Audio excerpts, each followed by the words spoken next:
Question is it true that under certain conditions magnesium can reduce silicon dioxide and silicon can reduce magnesium oxide? What are those conditions? ठीक है, तो वो पूछा कि ऐसी कौन सी कंडीशन है जिसके under magnesium can reduce silicon dioxide. मतलब अगर मेरे पास सिलिकॉन डाइऑक्साइड है प्लस मैग्नीशियम है तो क्या ये रिएक्शन होगी? ठीक है, रिएक्शन में प्रोडक्ट क्या बनेगा? Magnesium oxide plus silicon. ठीक है, तो ऐसा पूछ रहा है कि क्या ये पॉसिबल है। या दूसरी कंडीशन क्या है? Silicon can reduce magnesium oxide, तो दूसरी केस में मैग्नीशियम ऑक्साइड एंड सिलिकॉन दिया हुआ है, तो क्या ये रिएक्शन होगी? तो इस रिएक्शन में प्रोडक्ट क्या बनेगा हमारे पास? Silicon dioxide plus magnesium. ठीक है, बैलेंस हम कर सकते हैं, नॉट इशू, बट हमें कंडीशन ढूंढनी है। तो ये ऐसे जो क्वेश्चन मोस्टली हमारे पास आते हैं दैट कम्स फ्रॉम एलिंकम डायग्राम। ठीक है, तो हमारे पास जहाँ पे डायग्राम है, अब हमें ढूंढना है सिलिकॉन डाइऑक्साइड और मैग्नीशियम के लिए कर्व।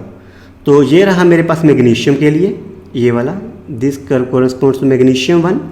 ये ऐसे जा रहा है यहाँ से, फिर ये क्रॉस करके यहाँ से ऊपर चला गया यहाँ तक। ठीक है, तो ये सारा कर्व मेरे पास कौन सा है? मैग्नीशियम के लिए।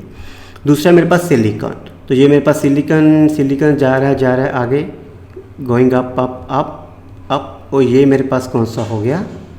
सिलिकॉन के लिए। ठीक है, अब देखो जब तो टेम्परेचर लो है, ठीक है, लाइक 273 केल्विन 673 केल्विन, तो यहाँ पे टेम्परेचर की दोनों रेंज दी हुई हैं, 1 डिग्री सेंटीग्रेड में दी है और टेम्परेचर केल्विन में भी हमें दिया हुआ है।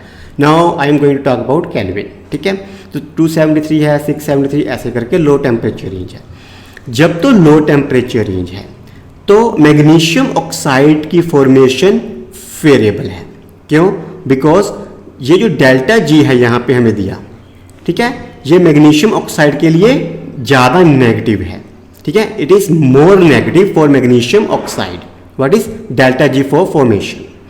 और सिलिकॉन डाइऑक्साइड के लिए डेल्टा जी नेगेटिव में तो है बट मैग्नीशियम से कम है। ठीक है, it is more negative, it is less negative.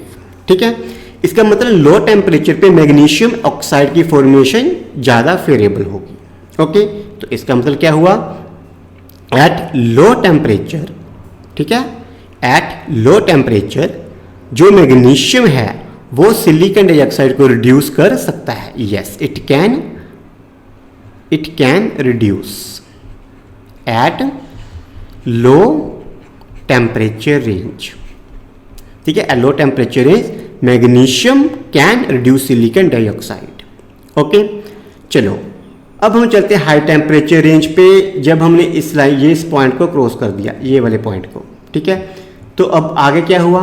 अब मैग्नीशियम वाला कर्व ऊपर जा रहा है, सिलिकॉन डाइऑक्साइड वाला कर्व नीचे आ गया।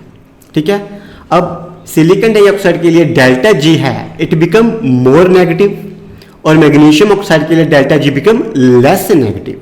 ठीक है, तो इस केस में जो सिलिकॉन है वो मैग्नीशियम ऑक्साइड को रिड्यूस कर सकता है। ठीक है, so silicon can reduce magnesium oxide at high temperature। ठीक है, तो एक लो टेम्परेचर रेंज आ गई, एक हाई टेम्परेचर रेंज आ गई, बट उसकी जो बाउंड्री लाइन है that is this one, that is 1973 kelvin. ठीक है, इसका मतलब अगर 1973 केल्विन से लो टेम्परेचर है, ठीक है, तो magnesium can reduce silicon dioxide, but अगर 1973 से केल्विन से टेम्परेचर ज़्यादा है then silicon can reduce magnesium oxide. ठीक है, बिकॉज उनके जो मैग्नीशियम ऑक्साइड या सिलिकॉन डाइऑक्साइड की जो डेल्टा जी फॉर्मेशन है उस हिसाब से वेरी हमारे पास करती है। ओके, तो ऐसे क्वेश्चन को आंसर देने के लिए हमें जो है एलिंकम डायग्राम की हेल्प लेनी पड़ती है। ओके।